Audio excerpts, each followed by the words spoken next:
Hi student, myself Professor Khande, Maths Department, Icon Academy.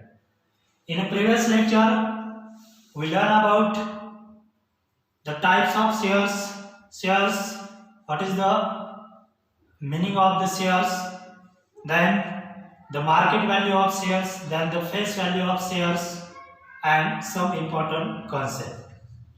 In this lecture, we learn about the next concept in this chapter, and that is comparison of FV and MV. What is meant by FV and MV? FV means face value of the shares and MV means market value of the shares. Now, generally shares compare in three steps. Number one, at a premium stage, then at a per stage, and at discount stage. When we purchase some shares of any or the certain company, the purchase value or face value is, for example here, that is the 1 lakh rupees. That is 1 lakh rupees.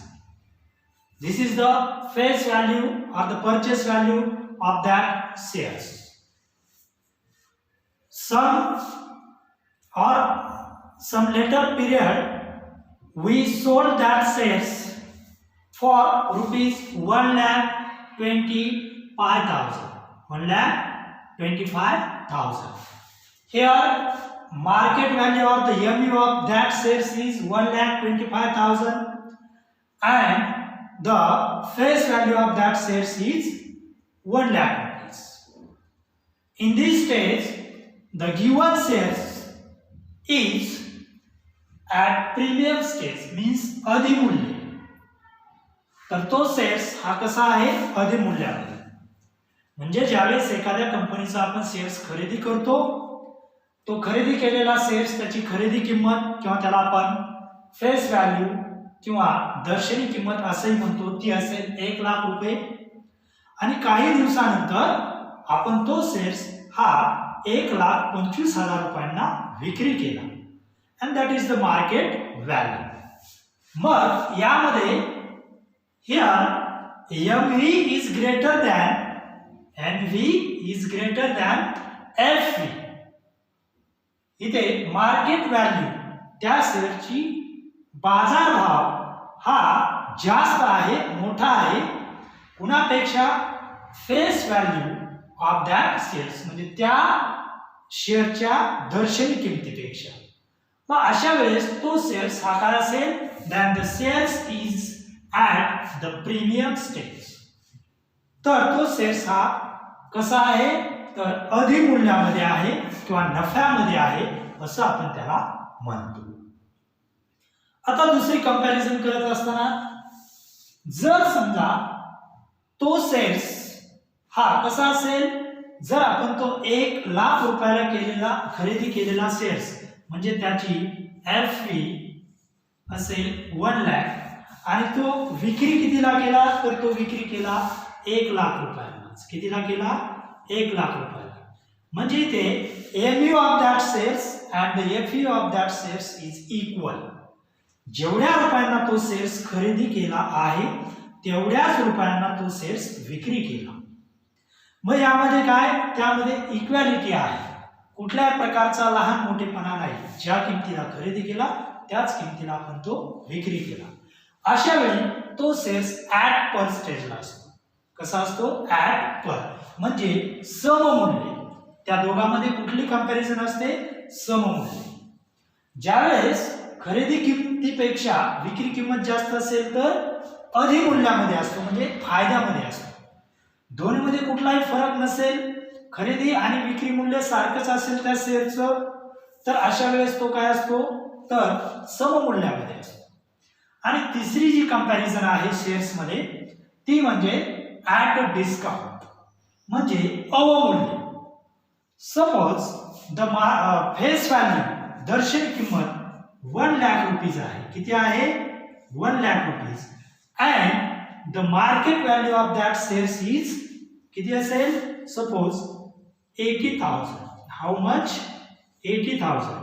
Means here the market value of that shares is smaller than the face value of that shares. इथे विक्री केलेली किंमत त्या शेअरची ही कमी आहे कुणापेक्षा? तर खरेदी केलेल्या किमतीपेक्षा.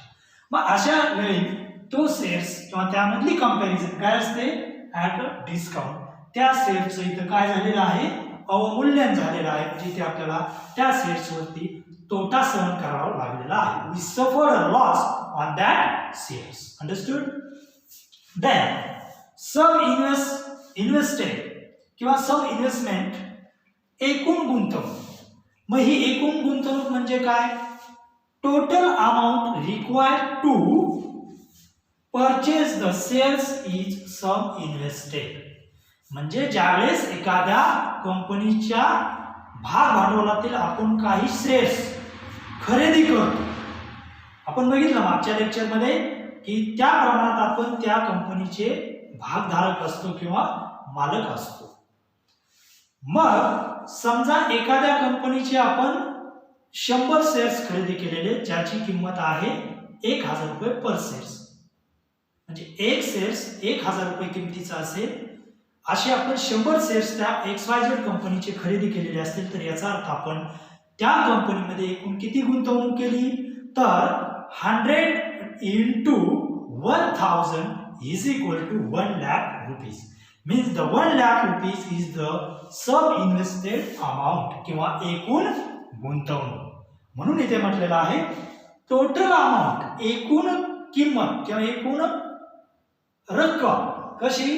Required to purchase. कशासाठी? ते शेअर्स खरेदी करण्यासाठी जी एकूण आपण रक्कम गुंतवलेली आहे इज सम इन्व्हेस्टेड, त्याला एकूण गुंतवणूक असं म्हणतो. जसे की आपण या केसमध्ये एक्झाम्पलमध्ये बघितलं की 100 शेअर्स, ज्या एका शेअरची किंमत 1,000 रुपये आहे, असे 100 गुणवले 1,000 म्हणून 1 लाख रुपये ही टोटल किंवा सम इन्व्हेस्टेड अमाऊंट असेल. मग सम इन्व्हेस्टेड अमाऊंट कशी ओळखायची? How to find out sum invested amount in this shares? This formula is useful for finding the sum invested. Sum invested is equal to number of shares into market value of that shares. जसे की समजा आपण आता एक example बघितलं की यामध्ये सम invested amount काढायची असेल, तर नंबर ऑफ शेअर्स किती आपण यामध्ये खरेदी केले होते? तर नंबर ऑफ शेअर्स आपण खरेदी केले होते 100 into market value of that shares is equal to how much? And that is the 1,000 rupees. This is the market value and this is the number of shares. Now how much total sum invested? Here 100 0 0 100 0 0 100 0 0 and 100 ones are 100. This total sum invested amount is sum invested is equal to 1 lakh rupees. Understood? How to find the sum invested? Like this. Then next, the given example depend on this sum invested or एकूण गुंतवणूक. यामध्ये बघा एकूण गुंतवणूक जर आपल्याला काढायची असेल किंवा एकूण गुंतवणुकीवरनं नंबर ऑफ शेअर्स काढायचे असतील, तर तेही आपण यामध्ये काढू शकतो. त्यासाठी एक एक्झाम्पल बघूया. Now let's see the example. Smita has invested ₹12,000. How much? Smita invested, total investment how much? 12,000. And purchase shares of VFV ₹10 at a premium of ₹2. स्मिताने 12,000 रुपये एकूण गुंतवणूक करून काही शेअर्स म्हणजे भाग खरेदी केले. त्या भागाची किंवा त्या शेअरची FV काय होती? फेस व्हॅल्यू काय होती? तर 10. म्हणजे 10 रुपये फेस व्हॅल्यू असणाऱ्या किमतीचे शेअर्स स्मिताने 12,000 रुपये एवढ्या किमतीचे खरेदी केले. त्यावरती लक्षात घ्या, तर ते नंतर विक्री केली. विक्री केल्याच्या नंतर त्यामध्ये 2 रुपयाप्रमाणे आपल्याला त्यामध्ये काय इथे डिव्हिडंड मिळालेला आहे किंवा लाभांश मिळालेला असंही आपण म्हणू शकतो.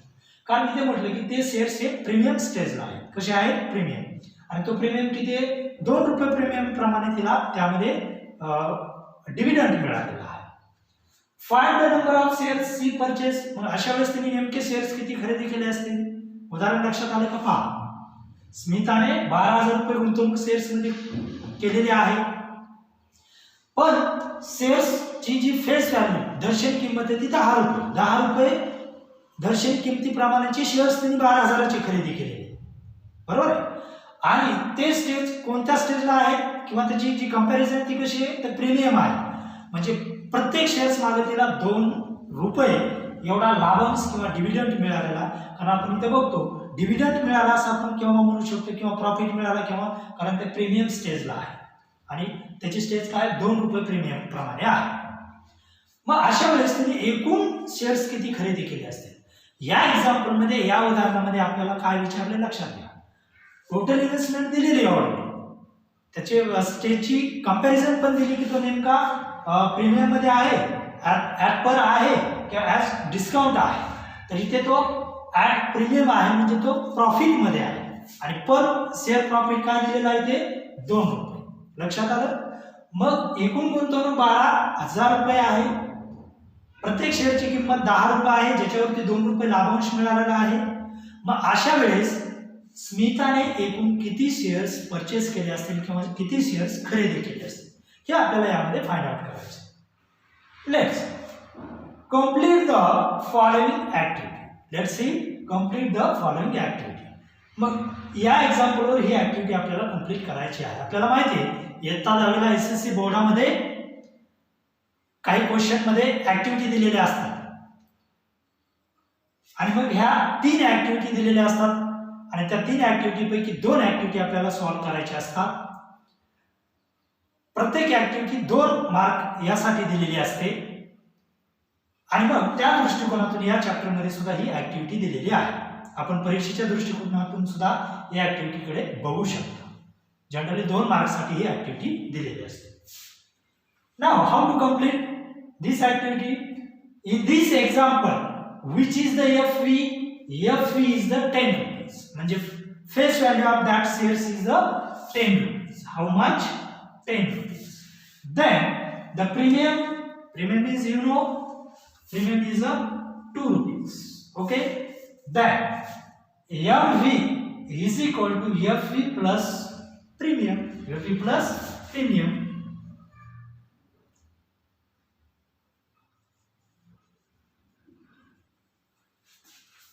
How to find out? MV means market value, face value plus premium. Here, which is the FV? FV is 10 rupees and the premium is 2. And 10 plus 2 is equal to how much? 12 rupees. How much? 12. Means if the face value of that share is 10 rupees, then the market value of that shares is 12 rupees. Understood? Then number of shares. How to find out number of shares? Number of shares is equal to total investment upon market value of that shares. Which is the total investment here? Total investment is 12,000 here. How much? 12,000 here. And the market value of that shares is here. This is the 12 rupees. Okay. Now simplify this. 12 ones are 12. 12 ones are 12. Now, how much remaining? 1,000. Means number of shares is equal to how much? 1,000. Therefore, Smita has purchased in this example 1,000 shares. How much shares? 1,000 shares. म्हणजे या example मध्ये आपण बघितलं की 12,000 रुपये किमतीचे एकूण गुंतवणूक जर शेअर्स मध्ये स्मिताने केली असेल, ज्या शेअरची फेस व्हॅल्यू ही किती असेल?